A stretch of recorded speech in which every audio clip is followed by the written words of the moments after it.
If you ever wondered what it's like to ride a stock bike for a year or more, and what people really think about when they buy a new bike, specifically a BMW R18, go ahead and hit that like and subscribe button.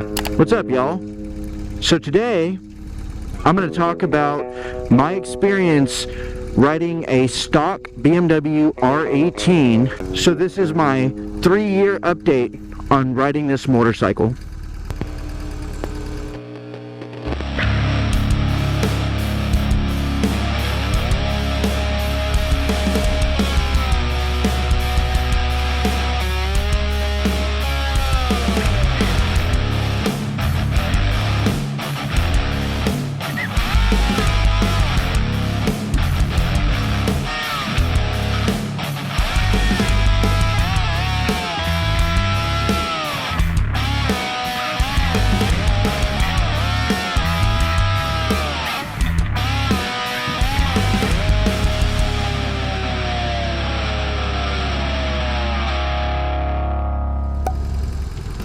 So the first question you might have is, why do I have a stock BMW R18?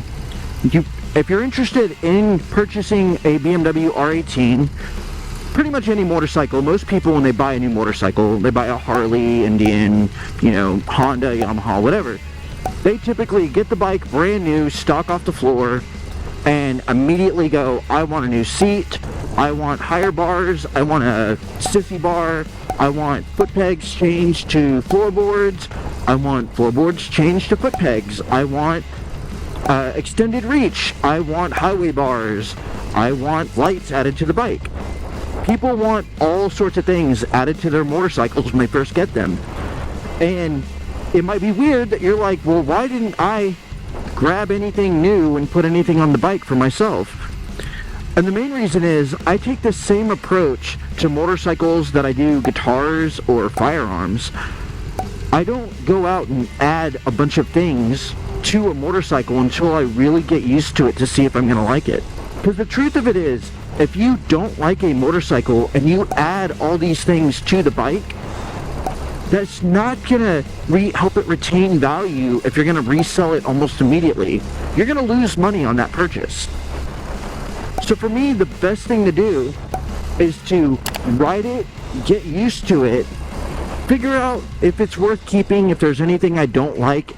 You learn the bike, you learn the guitar, you learn whatever it is.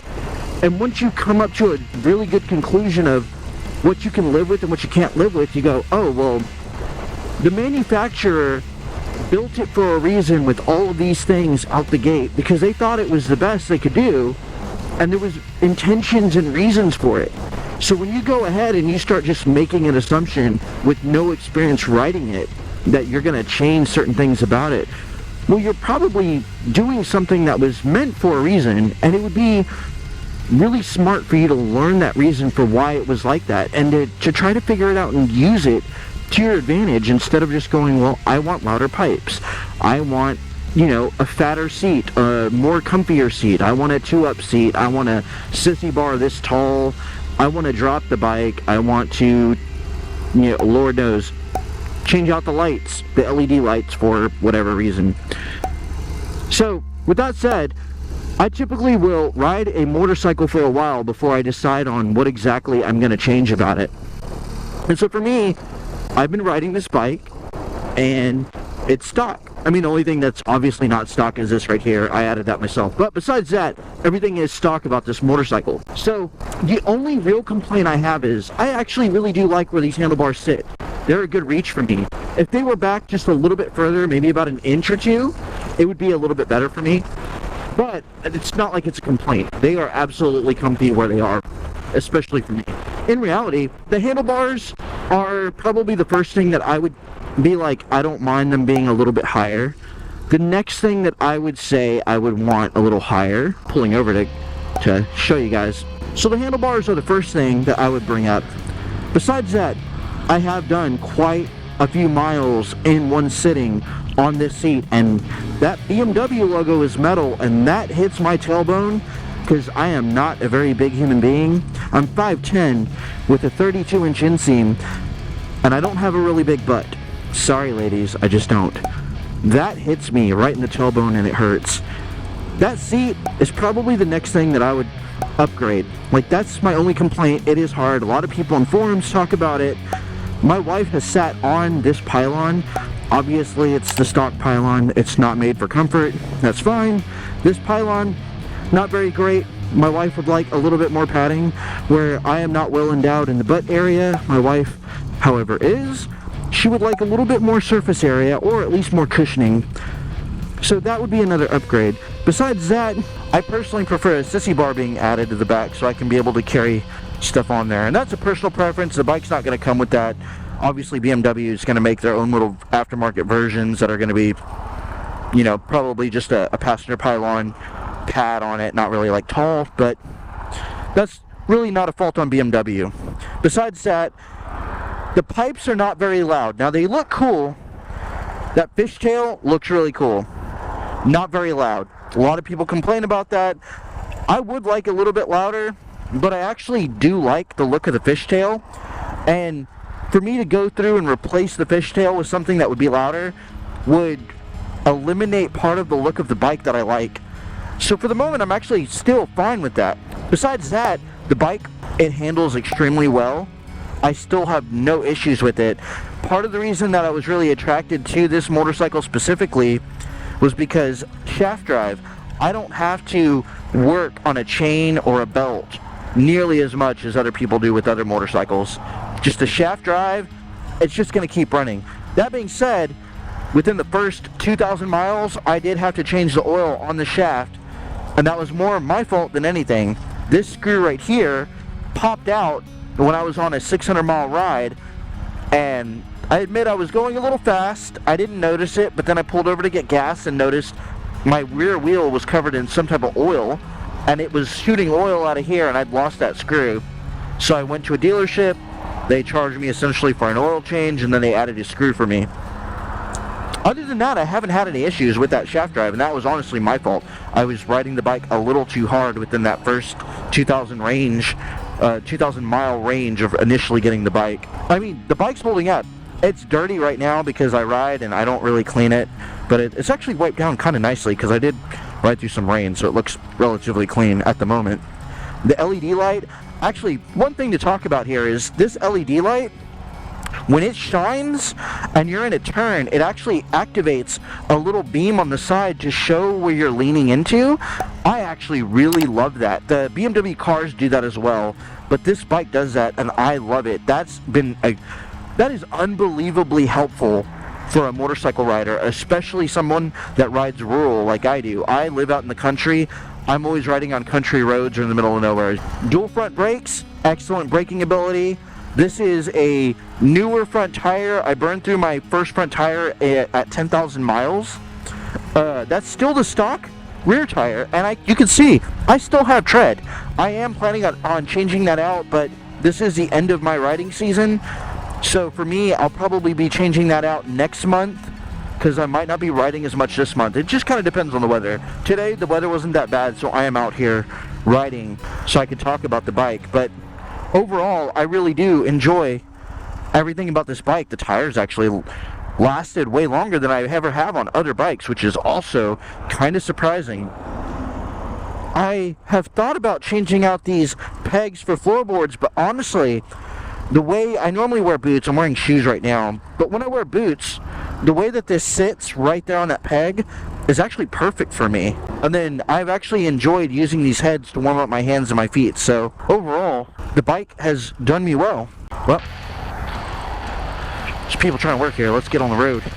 Now, if you're coming from a Harley or an Indian where you're used to forward controls, that's not going to happen with this. If you can see down here while I'm riding, I'm in a mid position and I cannot move my leg anywhere because of these heads. They're huge and they're in the way. I've seen people try to do workarounds where they put highway bars right here and they cup around and then they shoot out a little peg to the side so their legs like this and they look like that when they're riding. I'm not going to do that. That makes no sense to me. It's kind of awkward to have my hips like that, splayed out like that. I don't really want to do that. This works fine for me. I honestly, before this, I had a Harley with mid controls because that's my personal preference. So this actually appealed a lot to me when I decided to get on this bike. That might not be your mileage, and that's fine. For me, it was. I knew what I liked going into this. A lot about this bike was exactly what I wanted. I did not get on this bike thinking that I was going to be getting myself into something that I was not happy with. I think that's a big point in what is missing the people that are interested in this bike. They get on this bike and they think BMW is cool, 1800 cc's is cool, some of the look of whatever, the classic look is cool, the styling, and then it turns out once they're on the bike, they're like, this bike just isn't for them. And maybe it's the seating position, maybe it's the way it vibrates this way instead of this way, maybe it's just not loud enough and they can't ever get it loud enough. You gotta know what you're getting into to know if it's gonna be for you. I'm not the kind of person that wants to like set off car alarms when I drive by. I'm just not. I like to be a little bit more incognito and just kind of cruise on by. I wouldn't mind it a little bit louder and a little bit throatier, and that is possible with aftermarket pipes. Let's put it down. I've heard that there's people that can work on these fishtails and they can actually open them up to where they sound a little bit throatier. But if I find someone that can do that for me, I might work on that. Only complaint, like a personal complaint, this is the first edition, and it's just the weirdest thing to me that on the first edition, they put this custom pinstripe on here, and they custom pinstripe the rear, and then you look at the front one and it's not. Why? Now I understand, like, on a price point, it was probably cheaper to just make one solid color fender for like all the bikes they were making at the time. So they were probably, I think they were planning on a solid black for the first edition, or not first edition, sorry, but the main model that was coming out in the beginning was solid black. So having a solid black fender for the main ones and then also a couple of them with the pinstripe probably wasn't the biggest deal. That being said, it would have been great if that was a solid steel fender with the pinstriping that matched. If anybody out there knows where I can buy an aftermarket front fender with the pinstriping that's steel, not plastic, actual steel, put it down in the comments, let me know, and I would love to have that on there. I would swap that out. But really, that's an aesthetic thing. That has nothing to do with the integrity of the bike, how it runs, how it performs. The bike does me perfectly well, and I ride probably about 500 miles a week on the high end. On the low end, maybe about 200. So is the BMW R18 right for you? It was right for me, but the things that I was already looking for, shaft drive, I wanted something that was more in a cruiser realm. I didn't need any of the fancy electronics. I wanted everything really stripped down, but I wanted to be able to maybe put a sissy bar and strap some stuff on, you know, take light trips, but really skim down with what I carry with me. This works really well. And hopefully, BMW R18 is the right bike for you too. Well, that's it for today.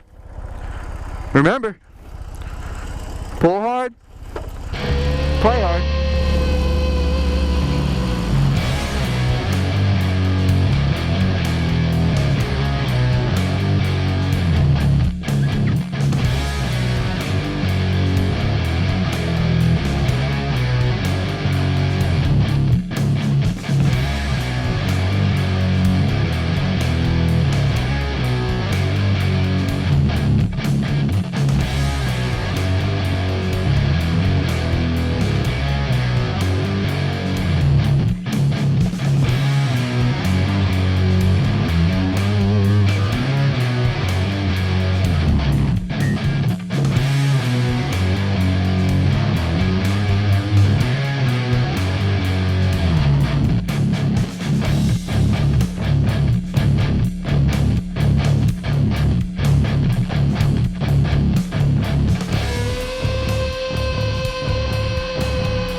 job, buddy. Good job.